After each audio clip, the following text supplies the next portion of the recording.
अस्सलाम वालेकुम नाजरीन, मेरा नाम मेहरान है। मेरी उम्र 18 साल है। हमारी फैमिली में टोटल 5 अफराद थे। मेरे अब्बू, मेरी अम्मी, मैं और मेरी बहनें।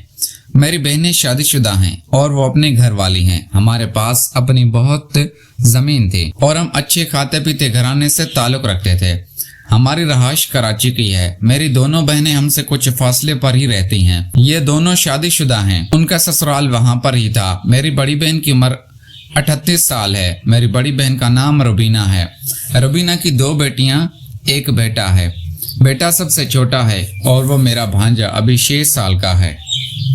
मेरी सबसे बड़ी भांजी 14 साल की है। उसका नाम सुमेरा है।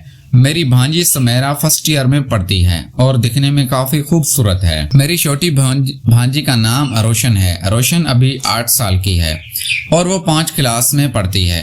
मैं अपने घर में जब भी बोर होता तो मैं अपने बहन रुबीना के पास चला जाता, क्योंकि मैं अपने घर में अकेला ही रहता था। बहनें दोनों तो शादीशुदा हो चुकी थी और अब्बू अपने काम के लिए निकल जाते और मैं घर में बोर हो जाता, इसलिए मैं अपनी बहन रुबीना के पास चला जाता। मेरी छोटी बहन तो हमसे काफी फासले पर थी, लेकिन बड़ी बहन नजदीक ही रहती थी, इसलिए मैं पैदल ही उसके पास चला जाता और तन्हाई में उसके बच्चों के साथ खेलता था।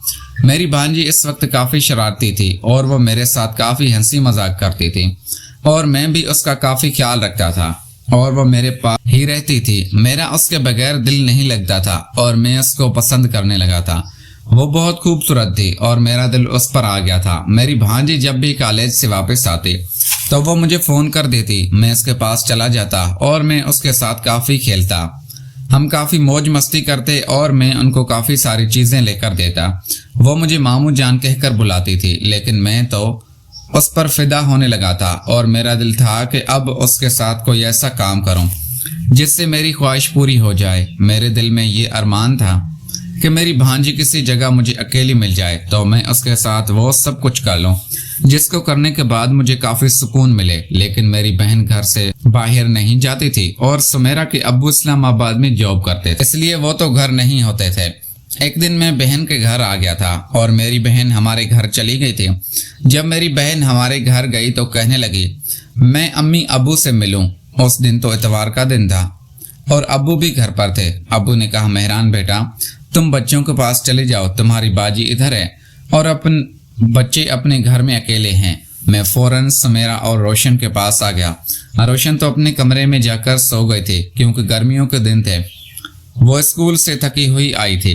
वो सो गई, लेकिन सुमेरा अभी जाग रही थी और किचन में खाना बना रही थी। मैं किचन में चला गया और उसकी हेल्प करने लगा था।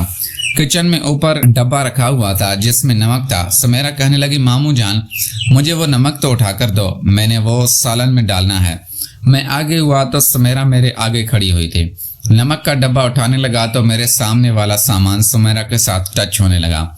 सुमेरा भी उसको महसूस कर रही थी, लेकिन कुछ ना बोली। मैं 2 मिनट इसी तरह खड़ा रहा और डिब्बा निकालता रहा। जब डिब्बा निकल गया तो मैं पीछे हो गया। सुमेरा ने नमक लिया और सालन में डाल दिया। अब सुमेरा का दिल था कि वो दोबारा भी ये काम करे। मेरे साथ सुमेरा कहने लगी कि मामू अब अलमारी में से मिर्चें भी पड़ी हुई हैं, वो मिर्चों वाला डब्बा भी निकाल दो। मैं दोबारा मिर्चों वाला डब्बा निकालने लगा तो सुमेरा उसी तरह खड़ी हुई थी। मैं नीचे जाकर लग गया और मिर्च वाला डब्बा निकालते हुए पहले वाली हरकत कर दी और अपना सामान सुमेरा के पीछे टच कर दिया। सुमेरा उस लम्हे को महसूस कर रही थी और काफी अच्छा फील कर रही थी। इस तरह मुझे अपना काम होता हुआ दिखाई दिया और मैं उसके साथ किचन में ही करने लगा था। सुमेरा भी मेरा साथ लेने लगी और मुझे काफी सुकून मिलने लगा था। अब सुमेरा तो मेरी दीवानी हो चुकी थी और मैं भी उसका दीवाना हो गया था। जब भी उसका दिल करता है वो मुझे बुला लेती थी और हम वो काम कर लेते थे। नाजरीन, अगर आपको हमारी कहानी पसंद आई है तो इस वीडियो को लाइक करके चैनल को लाजमी सब्सक्राइब करें। तो मिलते हैं अगली वीडियो में। वीडियो देखने के लिए बहुत ज्यादा शुक्रिया। Thanks for watching.